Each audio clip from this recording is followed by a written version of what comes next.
ഇസ്ലാം മതത്തിലെ ജാതീയതയുണ്ടോ? അതായത് ജാതി തിരിച്ചിട്ട് ആളുകളെ കാണുന്ന ഒരു സ്വഭാവം ഉണ്ടോ എന്ന് ചോദിച്ചിട്ട് ഞാൻ റീലിട്ട് അടിയിൽ ഭയങ്കര തെരുവിളികളായിരുന്നു. ഞാൻ പറഞ്ഞു ജാതീയത ഇല്ലെങ്കിൽ ക്ലാസ് ഡിവിഷൻ ഉണ്ട്. അതായത് ഹിന്ദു മതത്തിലാണെങ്കിൽ പിന്നെ വള്ളുവൻ, കള്ളാടി, നായർ, നമ്പൂതിരി എന്നൊക്കെ പറഞ്ഞിട്ട് കുറെ ജാതികളുണ്ട്. പക്ഷെ ഇസ്ലാമിൽ അതില്ല എന്ന് പറയുന്നുണ്ടെങ്കിലും വളരെ പ്രത്യക്ഷമായ രീതിയിലുള്ള ഒരു എന്താ പറയുക വേർതിരിവ് നോർത്ത് ഇന്ത്യൻ യാത്രയിൽ ഞാൻ കണ്ടിട്ടുണ്ട്. അപ്പൊ അതിനെക്കുറിച്ചാണ് ഞാൻ നരമുണ്ടോ ഖേലയിലെ 107 പേജിലെ ഹുസൈനി ബ്രാഹ്മണർ എന്ന് പറഞ്ഞിട്ടുള്ള അധ്യായത്തിൽ എഴുതിയിട്ടുള്ളത്. നിങ്ങൾ കേട്ടിട്ടുണ്ടോ? ഇസ്ലാമിൽ ജാതീയതയുണ്ടോ? നിങ്ങൾക്ക് ആർക്കെങ്കിലും ആ വിഷയത്തിൽ സംശയമുണ്ടോ? അല്ല പിന്നെ എന്തിനാണ് ഇയാൾ പിന്നെ ഈ രൂപത്തിൽ പറഞ്ഞത്? ഡൗട്ട് ഉണ്ടായല്ലേ? മുസ്ലിങ്ങളെ എല്ലാവരും സന്തോഷിച്ചു കൊള്ളുക, ഇസ്ലാമിൽ ജാതീയത ഇല്ല. സൂറത്തുൽ ഹുജറാത്ത് 49-ാമത്തെ ആയത്തിലൂടെ ജാതീയതയെ പാടെ നിരുത്സാഹപ്പെടുത്തിക്കൊണ്ട് പരിശുദ്ധമായ ഖുർആൻ വിശ്വാസികളെ സന്തോഷിപ്പിക്കുന്നുണ്ട്. ഉന്നത കുലജാതരായ സമ്പന്ന മുതലാളിമാരെയും പാവപ്പെട്ട സാധുക്കളായ തൊഴിലാളികളെയും ഇസ്ലാം വേർതിരിച്ച് കാണുന്നുണ്ടോ? ഒരിക്കലുമില്ല.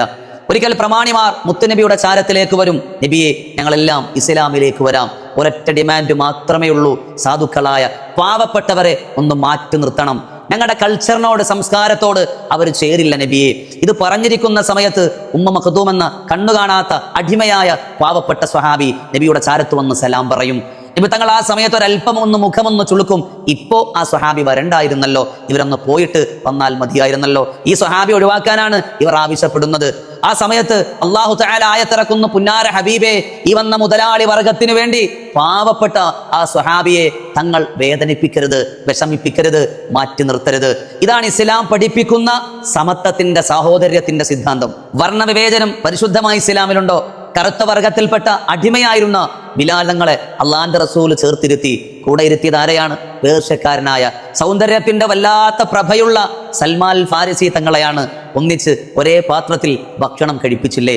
ഇതിനേക്കാൾ വലിയ സമത്വത്തിന്റെ മാതൃക ആർക്കാണ് പഠിപ്പിക്കാൻ കഴിയുക? പിന്നെ ജാതീയതയ്ക്കു വേണ്ടി അദ്ദേഹം പറയുന്ന തെളിവുകൾ അദ്ദേഹത്തിന്റെ യാത്രകളിൽ കണ്ട ചില അനുഭവങ്ങളാണ്.